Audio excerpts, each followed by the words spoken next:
Not too long ago, I started receiving offers from Ancestry.com to upgrade to their Pro Tools subscription, which if you've seen, it's an add-on which includes a lot of different features, and I was and still remain skeptical about this being included as a separate package. I think Ancestry is already pretty expensive as it is, and I wish they would just bundle this stuff in with the regular subscription. But for a while, I refused to upgrade to the Pro Tools because stuff like a tree checker, I thought, this is nice if you are someone who doesn't pay attention to the quality of your tree, but what am I going to do paying an extra $10 a month for this?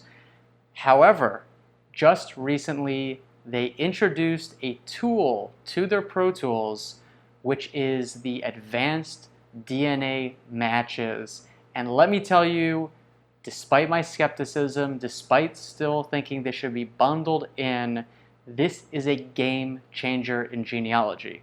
And today, I'm going to talk to you about why that is. If it has not become abundantly clear by now, I should just note that this video is not sponsored by Ancestry.com or any other company. In fact, the tool that I'm about to get into is already offered free of charge on MyHeritage for anybody who has their DNA kits uploaded. But what it essentially is that in the old version of the DNA matching, you would be able to see the matches that your matches had. But that was where it ended. That's all you could see. You could see shared matches. But now with Pro Tools, they've given you the opportunity to see how many centimorgans your matches share with them. And why is this an incredibly powerful tool? Well, it allows you to do much deeper dive analysis into mystery matches, especially when using DNA Painter's What Are the Odds or WATO tool, which is something that I've been using a lot recently because of this new addition to the Ancestry DNA software. And I'm going to show you an example of how I was able to use this new tool to uncover a mystery that had been in my matches for the longest time. I could not for the life of me figure this out, and let me just get into how this allowed me to solve it. For the longest time, my great aunt had a match who seemed to be descended from a Leichtling part of my family. My Leichtling family was from Rohatin, Ukraine. But this was a very different kind of match because despite there being a lot of Leichtlings, some of who I know how I'm related to and some who I don't on Ancestry, this one only had shared matches with my great-great-grandfather's family, Chaim David Leichtling. Now, Chaim David had a half-brother, Jacob, and none of Jacob's descendants were sharing with this person. And that was very, very odd to me because of the fact that he did have the Leichtling surname. But what was even more mysterious was that Chaim David Leichtling's mother, Sipra Messer, well, there was a branch of her family that was also showing up as a mutual match to this mystery Leichtling match. Before I get any further, I should just show you what this branch is. It is a man named Moses Mendel Leichtling, born around 1856, who a document showed was the son of David and Sipra Leichtling. Moses Mendel lived in a town near to Novi Strzelka, which also happens to be where my Messer branch originates from. But really, for the longest time, I thought this was a case of endogamy, where maybe it looked like a closer match than it really was because he shared some ancestry on my Leichtling line, maybe some on my Messer line. And because of the fact that there was seemingly no connection to any other parts of my Leichtling family, or even a connection to Rohatin, Ukraine, the town I know they're from, this was setting off alarm bells left and right, but I could not for the life of me figure out what was going on. Now enter Ancestry Pro Tools. I was finally able to see not just who my matches were, but how many centimorgans they shared with one another.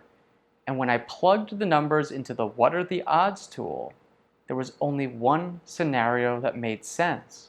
The reason why the mystery match didn't share any other lifelink branches beyond my own great-great-grandfather was that he wasn't descended from that family.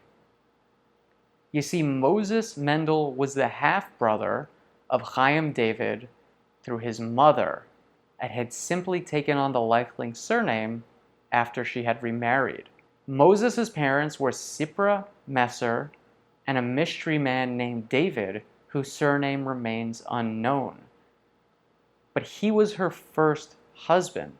As further proof of the relationship, I already knew that Sipra's mother was named Moses Mendel, indicating that she named her firstborn son after him. To make things a little bit easier to unpack, Sipra Messer married a man named David, had a child named Moses Mendel. David presumably died, and then Sipra remarried Hirsch Leichtling, and the couple together had Chaim David. And Chaim David's half-brother, Jacob Leichtling, had already been born from Hirsch's first marriage. So Jacob and Moses Mendel were not related at all. It was just a surname he took on because of his stepfather. This was also an incredible discovery because there was a photo with Hirsch and Sipra with 3 children, and I could not for the life of me figure out who the third person was up until now, and most likely the person standing right next to her is the firstborn Moses Mendel. The next oldest is probably Jacob, who was from Hirsch's first marriage, and then of course the youngest child was Chaim David, my great-great-grandfather. Now, if it sounds pretty confusing, that's because it is, and to be honest with you, I probably could have figured this out without the use of Pro Tools with their DNA matching, but this tool has just been so incredible in terms of allowing me to unlock various other mysteries. In fact, just a couple of days ago, I was able to uncover a non-paternity event because of this tool, and more importantly, was able to uncover another branch of my family, which I'll be talking about in this next episode. It's been a long time since I've smashed through a brick wall, and I just have to say, if you use Ancestry, the largest database of DNA matches on the internet, and you're serious about genetic genealogy, it is definitely worth paying the extra to get the advanced matching function. Now, once again, I wish Ancestry would just lump it together with everything else. I also wish they would introduce a chromosome browser, which would be great. But for now, this is a real game changer, especially if you have a lot of relatives on Ancestry DNA. So anyways, let me know what you think in the comment section below. Thank you so much for watching, and until next time.